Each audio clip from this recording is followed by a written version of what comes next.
On the last episode you guys did, you guys talked a little bit about beef, and I couldn't help but put myself in the situation because very mild beef that I had with Steph Curry. It's not. I don't even call it beef. That's right. We have not talked about this right here, have we?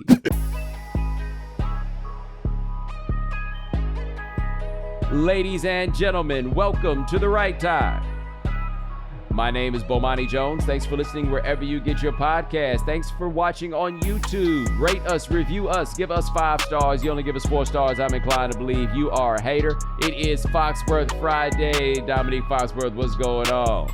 Nothing. I'm excited. This is the type of shows I look forward to, where there is nothing that we have to talk about. Yes. So who knows where we're going to end up, but I know it's going to be good. Yeah, we got a little NFL we can get to. We got a little television we can get to. But we're going to start with baseball, much to the shock of many of you people here. Now, I recognize that a lot of you who are listening to this don't watch that much baseball, but you will find this interesting. And Domonique, I saved the information on this for you here because I wanted to get your natural, unfiltered reaction, largely as a labor man in sports.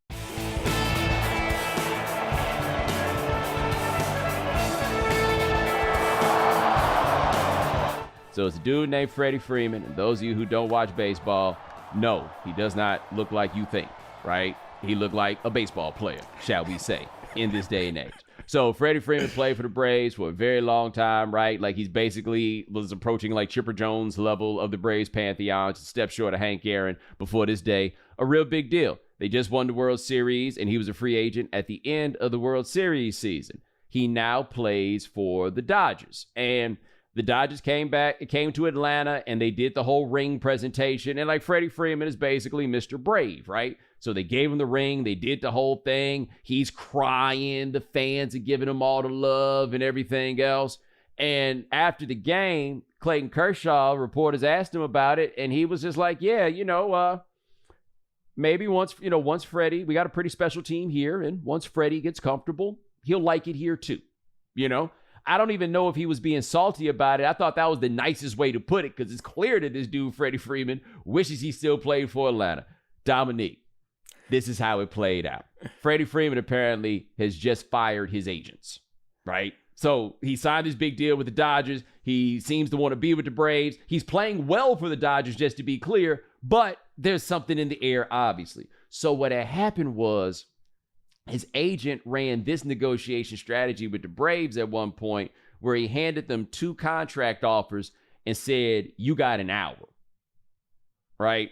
And so when the Braves received those offers and they heard you got an hour, they were like, damn, they got a deal. Because the proposals he put up were a big jump over what the Braves had offered. They're like, damn, he got a deal lined up with somebody else. He probably has it with the Dodgers. Yeah. So they went and made a trade for a dude named Matt Olson and signed him to a deal that's for 8 years, $162 million. Right. Which meant that there was no deal left for Freddie. And so they came back and were like, no thanks, we out. And then a week later, Freddie Freeman signs with the Dodgers. Now, you notice I said a week later. After his agent did the 1 hour thing, you ain't signed the new deal for a week. Clearly, Freddie didn't want to leave. Yeah. His agents went a hardball stance and didn't do the math on the possibility that they might go do something like they did. And so now Freddie Freeman got a 6-year deal with the Dodgers while he want that old thing back. How would you feel in that situation? So, if I'm Freddie Freeman, you can fire your agents, that's fine. But you need to learn a lesson from this, which maybe he'll never hit free agency like this again. But the lesson is you need to make it clear your incentives and make it clear your priorities. Because if you bring the Dodgers up, or maybe they didn't bring the Dodgers up, but they just knew, can't nobody compete with that. Like the Yankees, that's it. Boston, maybe. Other than that, can't nobody compete with that. So once you put that on the table, then they don't have a choice. So if you're telling your agent, which it's interesting because the agent are paid off commission, so they don't give a damn where you go. They want you to go the place where they can get the highest percentage. But if you make it clear to your agent, I want to be here. Figure out how I can be here. that should make it clear to them that we ain't playing hardball games. And I'm sure that the Braves would have understood that and done and figured it out and paid him whatever. But I don't know. It's between two cities. Like, it's normally like something like that. I don't know where Freddie Freeman is from, but normally when you have two cities and a player's upset about going to another city, it's because they went to a bad one. Like, this man went to a great team in a great city. And I mean, I don't really know what you got to complain about. Like, I don't know. Do he got like sick parents that live in Atlanta or something? Like, yo, and hold up, he's from California. Yo, I didn't realize that. Like, I thought he was one of those Braves dudes that was also, from somewhere in Atlanta, somewhere in Georgia, like in that Atlanta area. Now I'm looking at this wiki page and it says he was born in Fountain Valley, California. His parents are from Canada for what? Oh, he grew up an Angels fan, so maybe he got beef. I don't know, but he is from Southern California and clearly wishes he was still with the Braves. If I'm an agent, like, that's how I want to get fired. I got my man too much money. I got my man so much money, he had to fire me. Like, that I will wear that if I'm an agent. So what it sounds like to me is the agents just didn't think the Braves would make that trade in an hour. Yeah. Right? He thought that the Braves would be like, nah, we're not going to do that. Or they would step up just a little bit. And then he would say, okay, cool. We'll take your deal or whatever it was. Right? And I'm pretty sure there was a gap. Right? But a lot of the salary the Dodgers are paying is deferred. And so there's real questions as to whether or not the total value of the deal he ultimately signed is actually going to prove to be the value of the deal that the Braves had offered. Just all of this. I'm just looking at it from Freddie's standpoint and being like, so when are you going to be able to let this go? Like, I'm not judging him for the fact that he hadn't been able to let it go yet, or he might not be able to let it go. But for his own sake, I hope he is going to be able to let that go. Because otherwise, man, you just can't be miserable in that. Yeah. The one thing about the agent thing that this makes me think about is something I learned later in my career. And maybe it's different in other sports, but I think we talked about this before, that the agents have great, like, I think we think of agents as being the opposition of general managers and teams. Like, agents have clients for somewhere between 4 to 10 years, and not many of them. They work with these teams and these general managers for their entire careers. So while you think that your agent might be doing these hardball tactics, this is what's happened in this case. Apparently, they are doing hardball tactics. Why you think your agent out here doing hardball tactics? That ain't what he doing most of the time. He calling up his homeboys and like, what you got? We got this. I got a guy. Let's work it out. Let's figure it out. How much money? And they're like wheeling and dealing. They are collaborating, frankly. Yeah. And normally I would think about that as like, nah, I don't want an agent who out here collaborating. I want an agent who go and punch him in the face and get me my money. But in this situation, that's why you want an agent who's collaborating, because your agent will go to them and say, he wants to be here.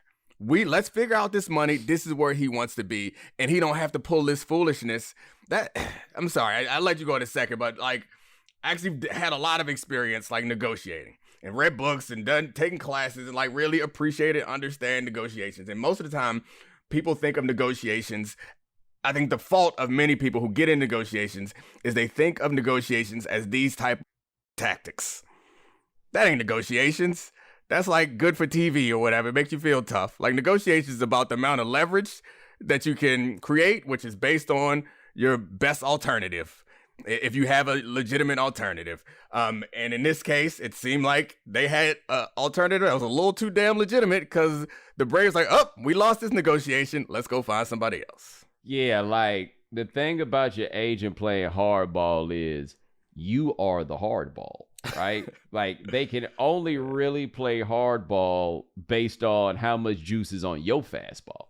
So you can play hardball when you Scott Boras and you're out here representing these dudes at the top of the market, right? Like, you can play that game. And I guess these agents felt like they had Freddie Freeman. Like, Freddie Freeman got a legitimate chance of being a Hall of Famer, right? Like, they felt like they had that kind of player, and he meant so much to the Braves that I guess he thought that, they could go ahead and figure that thing out. But what he didn't do the math on is the Braves are like, we mean so much to him. Like we recognize that part, and hey, watch how this go. And now Freddie Freeman over there with the Dodgers, and his whole team just looking over like, dog, man, you gonna have to you gonna have to move on, bro. She don't want you no more. I think they do want him. Like that's the thing. Like I don't think, other than the Dodgers, who by the way are getting a very productive Freddie Freeman right now.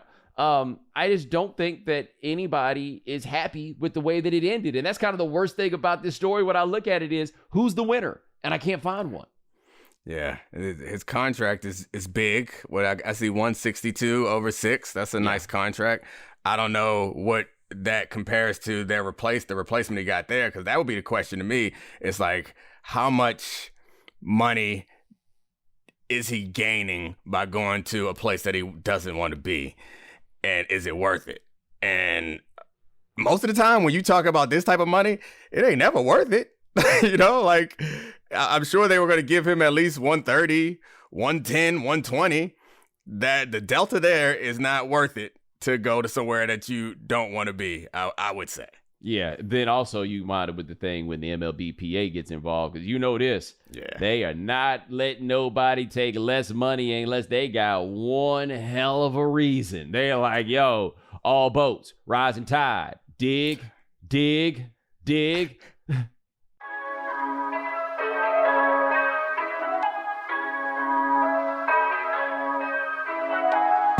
I'm confused with your man James Harden right now, out here taking less to try to win again. Well, he's kind of taking less, right? Like what he's doing is he's getting more on the long run, parlaying this quick, this player option into maybe he winds up getting some sort of longer deal, right? Like as much as it could be, we're helping them win. Yeah, that too. But in reality, he's in a situation where I think he knows he can make the 47 this year. I don't know what waiting on him next year if he come out there looking anything like he did at the end of the last season, right? That's But do you think, I guess my assumption back when they made the trade, and now, because they made the trade, that James Harden had the leverage to force them to give him a max deal because they traded away Ben Simmons. So from all the things that I've heard, he's not going to get a max deal. So that's my point. It's like he could have used the leverage that he had, because what are they going to do? They're going to let him walk in free agency? Then they got absolutely nothing for Ben Simmons and Seth Curry? Well, for what it's worth, you weren't getting anything for Ben Simmons anyway, so I wouldn't be so. I think that would have been an addition by subtraction situation. I'm not sure they wouldn't have been better off letting James Harden go away, right? But I did not think I never thought he had the leverage for the max after he played so badly. Yeah. Right, like after he went out and he did that, he didn't have the leverage for the max because he wasn't going to be able to get anybody else to give it to him. And so I think the Sixers knew, hey, man, we could throw you back out here in the water and maybe you go find somebody that's willing to give you the money that you want. But I also don't think you want to keep bouncing around, right? Like, I'm Daryl Morey. You know me, dog, right? Like, you know what I got. We got a thing here. I think we're going to go ahead and figure this thing out and move. But one thing I think is going to be good about this NBA season, with the exception of what's going on with the Nets, and none of us have any idea. Like, we are recording this on Thursday morning. By the time y'all hear this on Friday, the whole Nets might not have no team, right? For all I know, they might move to Shanghai. I got no clue what it is they ultimately might do. But it's looking like an offseason where all the players who matter are going to be on the teams they were on last year. Like, we're going to have a level of continuity going from season to season, and not a lot of guys that we really sitting around thinking so hard about whether they go leave. So, like, Brad Beal might leave. Brad Beal don't matter. Like, I'm waiting for the day that people look up and realize, wow, it's been 10 years. Brad Beal doesn't matter. Not that he's not a good player, right? Not that he can't get you 30 points a game, but I don't feel like he matters. Jalen Brunson may be going to the Knicks. Really, who cares other than not New York, but the Knicks? Like, the streets ain't out here like, yo, we about to get Jalen, right? No, nobody cares. So for this league that I think has had its problems with making people bounce around a little too much, figure out what's going on, I think it's going to be real good for them that all these guys wind up staying in the same places. Yeah, although we don't know what's going to happen with the Nets. Yeah, I do.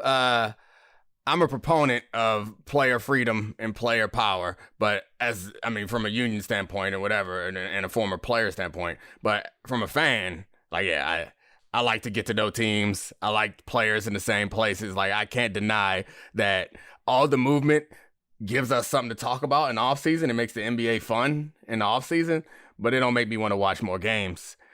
A rematch or teams that went at it the last 3 years in a row, or rivalry game, they got into a little scuffle 3 years ago, and they meeting in the playoffs again, or they meeting on Christmas Day. Like, yeah, I'm gonna turn that on much more than I'm gonna turn on he went there, let's see how it works out. Like, that's gonna get me to turn it on. And I like dominance. Like, that to me is fun. When a team is, dominance may not be the wrong word, but like excellence. Yeah. When a team is excellent for a long time, I want to tune in to see that. So I absolutely think that this is probably going to be better for the sport. Yeah, I do have to push back a little bit on the Brad Beal don't matter. Brad Beal don't matter unless he goes to a team that matters. Because I think he's good enough to significantly improve somebody's championship chances depending on the roster he joins. Yeah, I guess I look at Brad Beal as, what do? Score. Yeah. What else? Score. Yeah. Right. Like if all I feel like I'm getting out of you is scoring, like, it'll be like, if Brad Beal were to land on the Lakers, for example. Oh, okay. That can matter, right? But a set of circumstances have to come together for Brad Beal to matter. But it's not like Brad Beal is going to land wherever he lands, and now that's a team that we got to pay attention to. You know, like, a lot has to go right in order for him to be a guy who matters. But it's not like Brad Beal has altered, like, where Brad Beal goes changes the power dynamics of the NBA. Nah. That's what I mean. In that way, he's not that guy. But like, next year, I think it's going to be interesting, because even without the level of like free agent mobility, we are going to have things like the Clippers get Kawhi Leonard back. The Nuggets get Jamal Murray and presumably Michael Porter back. You know what I mean? Like, we going to have some of these where it's like, oh, you forgot that thing had happened. Oh, but watch this. Now this is going to come back around a little bit. That's kind of what I'm looking forward to. Michael Porter is so damn good. Yes. Like, I sometimes I forget because he don't play much, or his excellent ability is overshadowed by some other foolishness that he is saying or doing. But like, if he could ever stay healthy, and like, I don't know him personally, but what I hear is like some of the mental portions of the game suggests that he needs to focus a little more, I guess, is the nicest way I can put it. Like, man, I know it's easy for me to say at 5'11" and busted knees and hips, but damn, if he, like, they're a championship contender for real, if he can get to the place, like, he's, to me at least, and again, not a NBA scout, but at his very damn best, I think he's like top 25 in the league. Honestly. Oh yeah. The potential is there. He has. I was nervous about rolling that out there. Oh, no. I'm there. I'm right there with you on every single part of it. Like, I want Denver to be really good so bad, right? Because I love watching Jokic. Porter is banana. You got to remember, Porter's one of those guys that was number one player in America. One of those, you hire his daddy in order to bring him on. The dude had a busted back and still got drafted in the top 15, right? And this is after he was tanking his draft stock with as many teams as he could because he didn't want to, like, go play for them.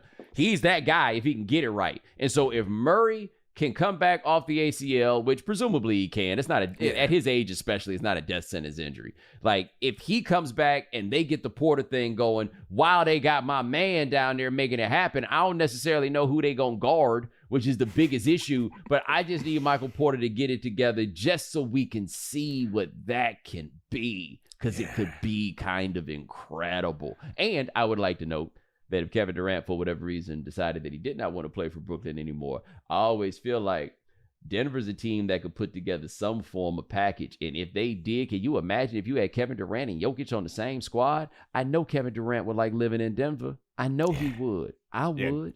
I lived in Denver for 3 years, and it was back in the day before things changed in the laws, and it was outstanding. The thing about Denver is it's not a coastal city, but it is to all the states around it. Yes. So like, you know how all the best people or all the most talented and most attractive people like find their ways, their self to the local big city? Mm-hmm. That's true of Denver too. But it's just of all the states around it, and they just all flock to Denver. So Denver's not enormous, but it got a nice little nightlife. You get your shop on a little bit, and they got 300 days of sunshine. The wild thing about Denver is you will have a 3-foot snowstorm one day, and it's all gone by the next morning. The sun just gets it up and get out of there. You might have an 80-degree day in the middle of November, then the next day be 14, but yeah, Denver would be nice, KD. Go do that. Other thing about Denver got like the warmest 65 degrees I've ever felt. Like I went to a concert in the summer and at Red Rocks. Oh. And I didn't check the weather, and I was like, oh damn, it's gonna be like 62 degrees at night. I'm out there in a t-shirt and shorts. No issue at all. And I get cold, you know. I can't explain it if it's about the altitude or what, but yeah, I'm with you. I love Denver. So yeah, KD or anybody else who want to go there and make it so we can see Jokic in July, or excuse me, see Jokic play in June. Go ahead and make that happen. Here for it. Like totally 100% here for it.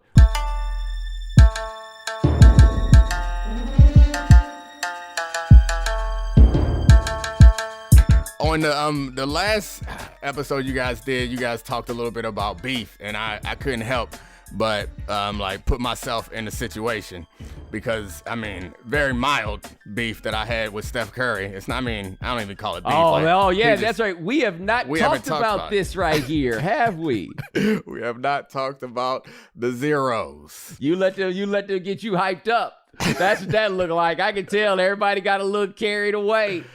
Except the thing is, I don't know.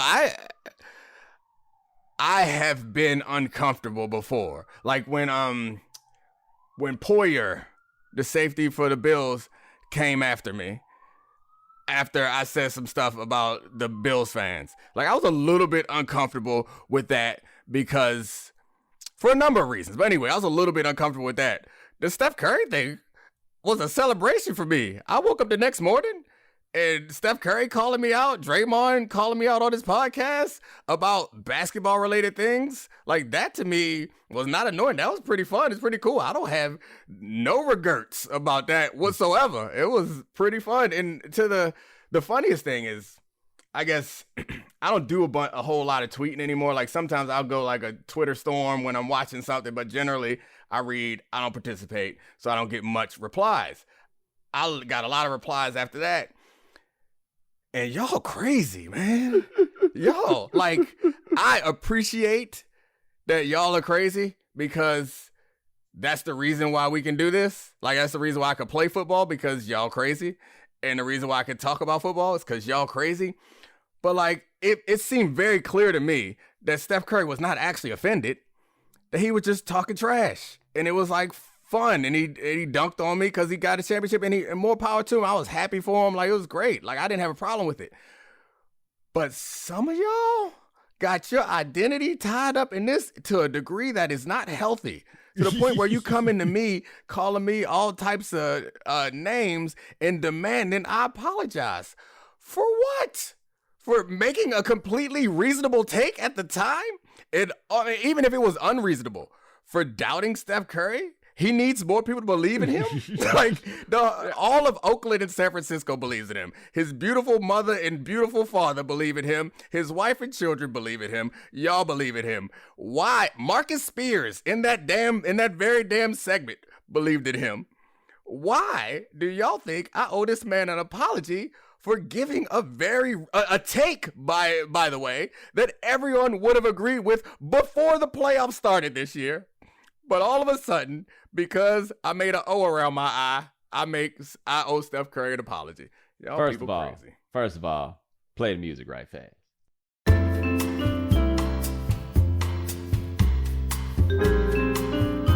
Thank you for your patience. A representative from the right time will be with you shortly. Your current hold time is 15 seconds.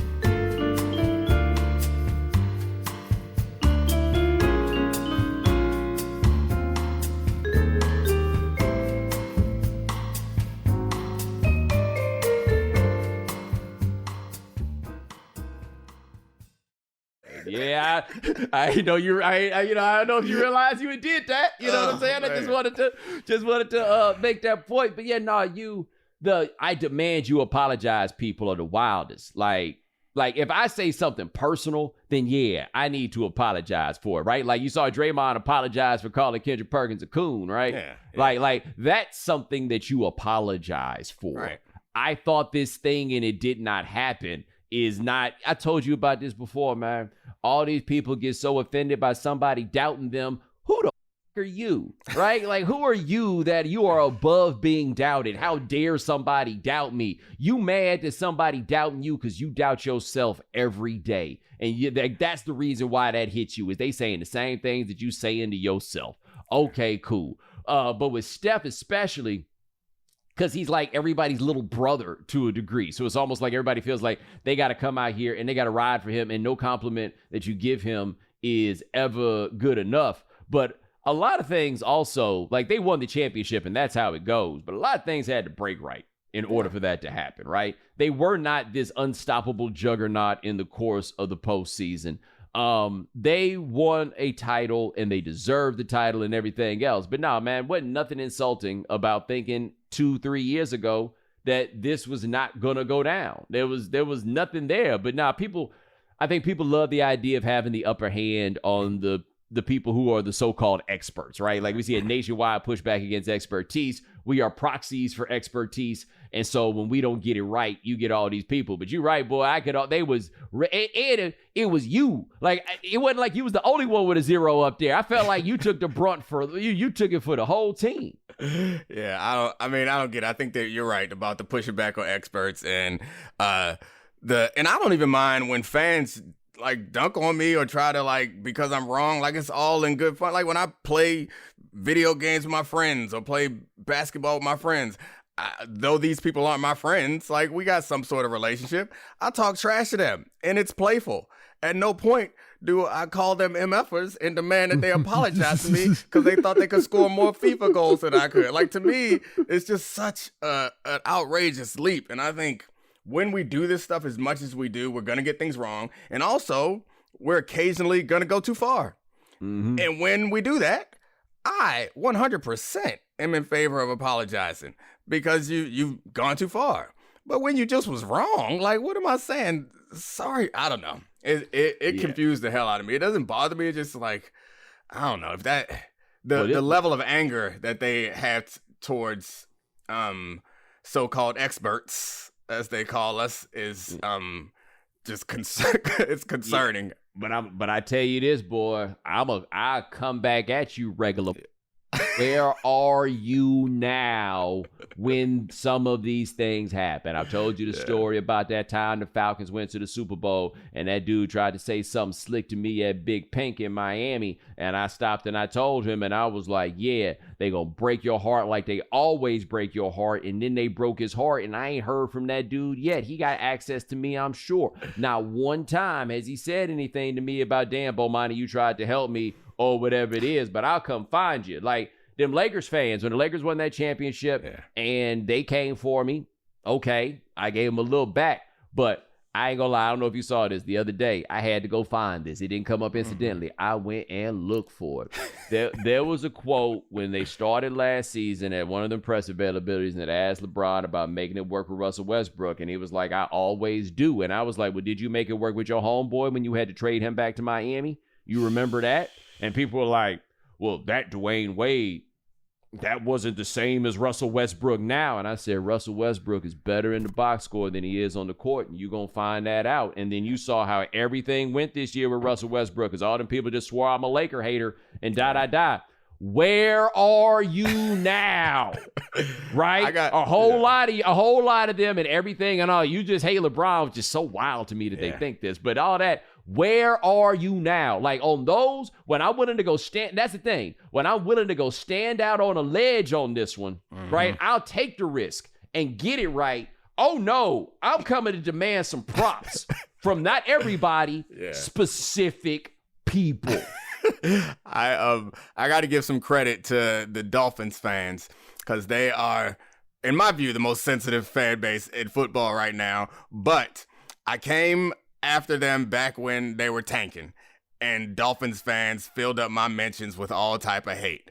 And then all those reports came out that the owner was allegedly paying the coach to drop games. My mentions, they weren't as full as the first time, but I had some Dolphins fans in there like, you was right. So I give them, they got some rabbit ears. They hear it all. And that's the only time I can remember where it was like, it felt like a full fan base was like, oh yeah, what you said a couple years ago, my bad, Chief. But like, I am somewhat amazed that the Steph Currys of the world are in a position to pay so much attention to all of this stuff. Like with Durant, what made it so wild is just famously, he listens to like all the podcasts, like podcasts that regular people do. Like, we're not talking about a podcast like this, produced by a major outlet. We're just talking about like, we some dudes talking about the Warriors. We put this out twice a week, right? He was the dude that was listening to that one. Like when the Steph stuff came up at the time, he said he said some like system player tweets, right? Like he walked past Vinny, he say some stuff about that. I am actually relatively amazed that those things were to get to him. Like if I was saying that stuff on Around the Horn or something, I wouldn't be terribly surprised by that. But I am amazed at the level of consumption that a lot of these dudes do. And I say this to somebody who keeps up on the things that people say about me. Like Daniel Rose made a good point where he was like, yeah, I search my name on Twitter because it is my business to know what people say about me, right? There's legitimately something to that. But Steph Curry's operating on a completely different scope when it comes to this. But they find it, man. They see it. And I guess me as a person who's not driven by slights, that just doesn't seem like the way that I would kick it if I were there at that place. Yeah, I mean, I don't know that they have a choice. Like if they are as addicted to social media as I think, frankly, most of us are, and when you get on there and they are as in love with themselves as most of us are with ourselves, what else you gonna look at? What else you gonna listen to? It's surprising when you look at the picture, when you take a step back and you look at the picture, but it's not surprising if you actually like put yourself in those shoes, because I think that a lot of people who are listening to this right now would say the same thing to you. Like, Bomani Jones, what are you doing checking to see what people say about you? And I understand you say that it's what people say about you is partially your business, but I think Steph could argue the same thing. Well, so I'll tell you what it is on my end. This is something that really happened a couple of months ago. This is back right when I was coming out of my hiatus of sorts that hopefully I will resume soon now that the season's over. I did a hit on CNN with Don Lemon, and he annoyed me with this, but he asked me a question. I think this was after I had done that clip with Dan where they're like, yo, so, basically like what needs to change or something about, to fix race. I was like, white people, and those people got a hold of it, clipped it without the context. Right. It starts bouncing all around, all of those things. Okay. I don't know that this happened if I don't periodically check. So I am on CNN and Don Lemon is like, yeah, so apparently, you're getting into this thing for saying that white people are the problem. I'd have been up there like, I have no idea what it is that you're talking about right now, right? It's like posts and things like that, like things that people put up that can then go around, they can get to the boss or whatever it is. Like those are the things. Like when I was early in the game, it was kind of necessary because it'd be people like, yo, what's Bomani Jones' Twitter? Okay, cool. I can fix that problem. Like, I can direct you to it. Like, I'm not there looking to get a hold or like to fill up my ego or to see who these people are that hate me. Because honestly, so much of it is just bots, right? Like, so much of it is people that don't have actual accounts. But with Steph, I can go through with my own eyes and see everything everybody sends to me in a given day. Yeah. That is impossible for people on that level. Like, that's so true. For me, it's less about me questioning them doing it because of like the act itself as much as it seems to be really unwieldy. Yeah. I don't know how certain things rise to their attention, but I started seeing, so the clip that I was in with the zero goggles was before the season started, like during the summer sometime. I don't know, whenever Stephen A take a break and the B team come out there and eat up some innings. I'm doing that again in July coming up here soon. But anyway, it was during one of those times, and it didn't get much attention back then. But I guess somebody in like the Golden State universes was looking for haters towards the early part of the playoffs. So I saw it start bubbling back up when they started like winning playoff games, and people would put him out like, you just wait a couple weeks, they gonna get it done. And so I assume that that's how it gets to their attention. It's like the certain stuff that people grab and bubble up, because I have no reason to believe that last offseason Steph Curry was watching First Take and took a note and was like, I'm gonna run a couple extra suicides, I'm gonna do some more shooting drills because he made a circle around his eyes. Like, it's absurd to me. No, what we have learned is everything is like high school, right? Yeah. Like that's number one. Everything is like high school. Number two, Twitter is the cafeteria. And number three, the cafeteria, as we've all known, is full of instigators. That is what we do. Instigators. That's what it's all about.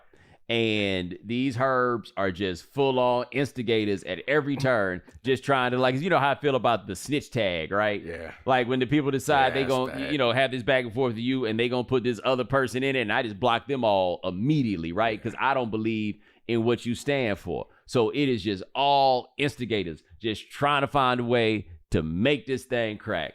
Herbs, all of you are herbs. Like, you are pathetic. I need you to understand and recognize that, especially since you ain't all teenagers. A lot of y'all are actual real live grown-ups, and when I send in people your way, you put your account with the lock on it because you don't want them problems.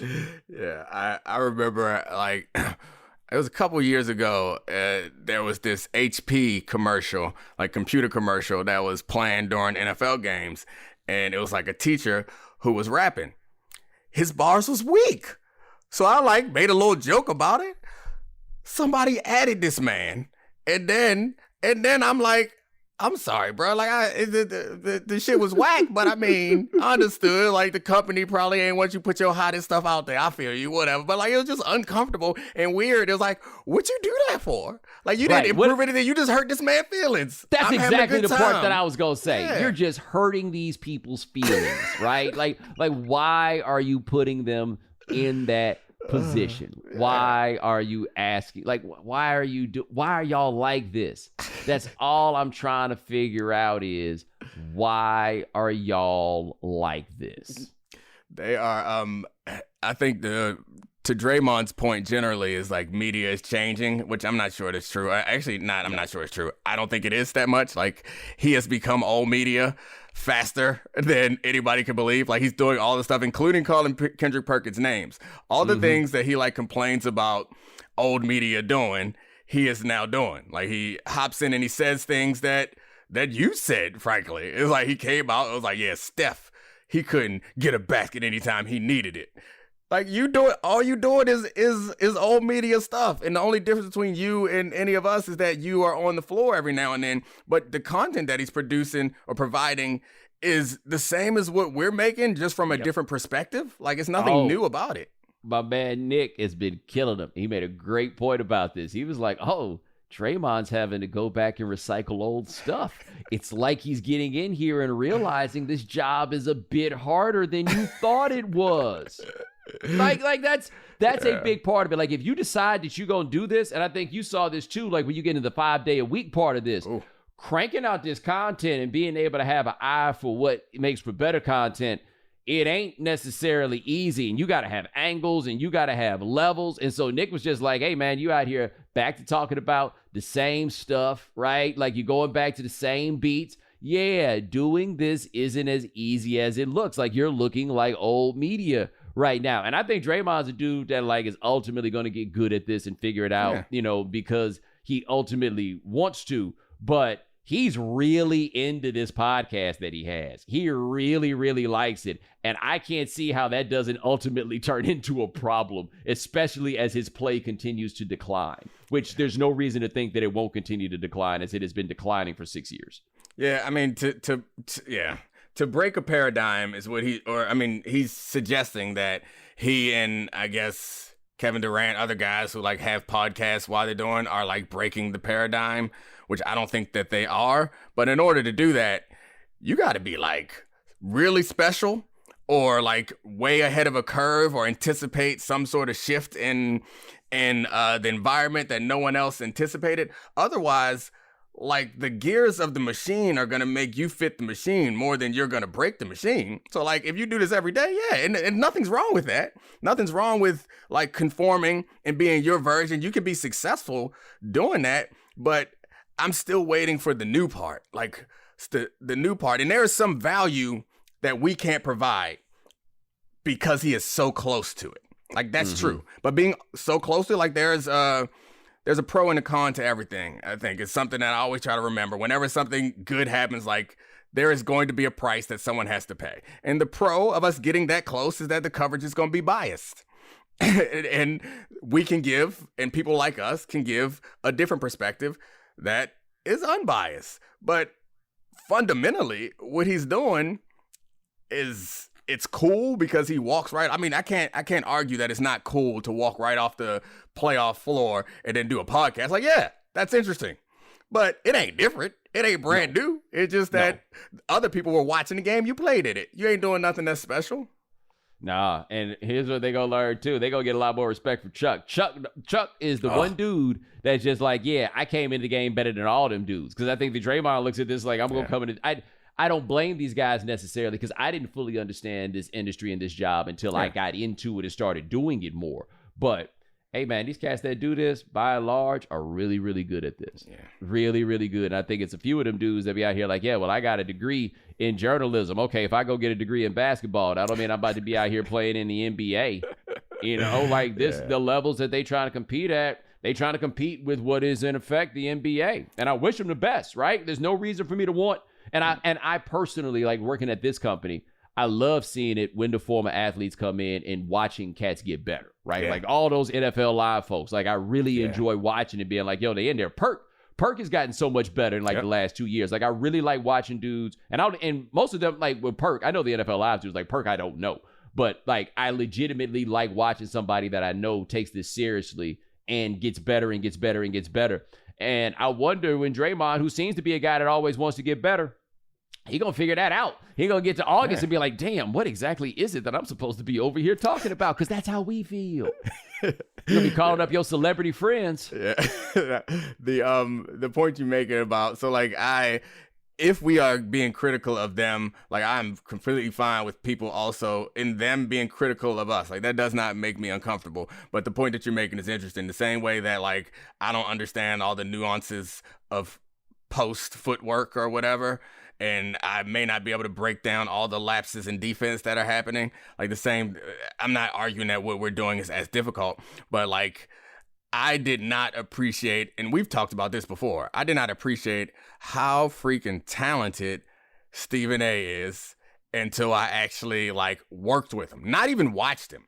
Watching him now, I can appreciate things, but working with him and understanding like the musicality of what he does, for lack of a better phrase, is like understanding the way that and this is, it's not even the takes aside, the insight aside, the relationships aside, the ability to make something sound good and be engaging, all based on facial expressions, pregnant pauses, cadence, and all that. Like, because I think that in being critical of myself, I focus so much more on let me get all this information out.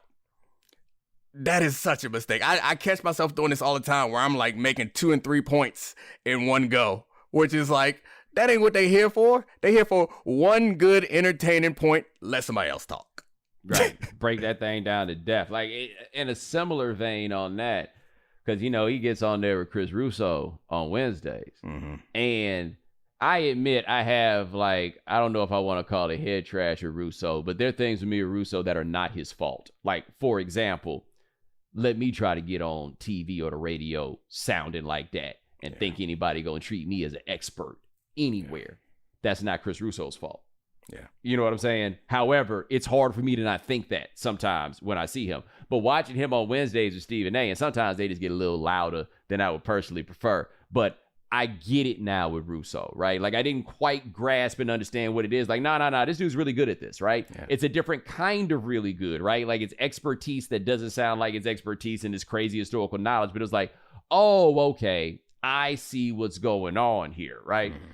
And I think that the more you do this job, a big part of it that you recognize is it don't matter who's your favorite. That's not the measure of who's good at this. Like, Colin Cowherd is not my favorite host, but there are not many that are better. Right. Good luck finding somebody that's better than him, right? I could give you a list of criticisms, but you ain't gonna find a whole lot of people that's like better at this. And I do think that, I think a lot of those cats look at this like, oh, I'm just gonna get in this and this is gonna be easy money. Nah, man, we be grinding, dog. And like, I'm not saying this like it's the hardest job in the world, but I am saying that if I asked most people to get up here and do 6 minutes by themselves, they couldn't do it. And I'm not saying that snidely. I'm just telling you, doing 6 minutes is hard. Yeah, I think you see it happen when like big stars try their hand at this. Most of them fail. You know, like it takes a little something. To me, at least, it's not a coincidence that the former players who seem to be most successful at this are not stars. Like, they're guys who, like, frankly, had to get it out the mud at every step of the way, and they're completely comfortable with like, oh man, I could get cut. Let me work on this. Whereas like other guys just show up and be like, your name gonna get that attention at first, but after that, you better say something and say it in a way that people care about. Yeah, no. ESPN started focusing more on guys who would like their kids to stay in private school, and a couple bad, you know, they go like this. This is what's doing it. Yeah. This is what's going. If I just say they mess around and don't get that contract renewal, and next thing you know, they had Abraham Lincoln High School, and that was not the dream they were sold. No, it was not. But that is Domonique Foxworth. Check him out on Get Up. Check him out on Debatable. Check him out at Anskate. Anywhere else I want other people need to go check you out? Nah, I'm good. I don't know. I got some news for him at some point real soon. I don't know. I don't know when. When we get to tell him. I can't. Okay, you don't know yet. Yeah, it's. I feel like it's gonna happen, but I don't want to be putting people in a bad spot. So I'm gonna tell him when I know it's actually happening. Well, I'm gonna tell the people now. When he tell you, it's the bomb. Like, I've been crazy excited about this myself, and I cannot wait for us being able to share the bomb with people. But check him out. All right, and ladies and gentlemen, thanks so much for joining us here on The Right Time. Thanks for watching on YouTube. We do this 3 times a week. Remember, we'll be back July 11th with The Right Time Book Club. We're going to wrap up King of the World by David Remnick, the author himself, will be joining us. Also, my bad, I forgot to tell you last week we weren't having Phosphorus Friday this week. So this week I will be better. Monday is the 4th of July. We taking a holiday. If your greedy asses don't shut up right now, if you hit me on Monday, yo, where the podcast today? You know what's about to happen. Why you ain't at a barbecue? Okay, just letting you know that in advance. Rate us, review us, give us 5 stars. What you got, Domonique? You seem like you got something. Tell David the book is outstanding. Yes. Oh man, I knew about Ali, but the first chapter alone is freaking incredible. I'm looking forward to this. Yeah. I can't wait. Rate us, review us like Domonique Foxworth rates King of the World. Give us 5 stars. You only give us 4 stars, I'm inclined to believe you are a hater. Talk to you guys in a few days. Take it easy.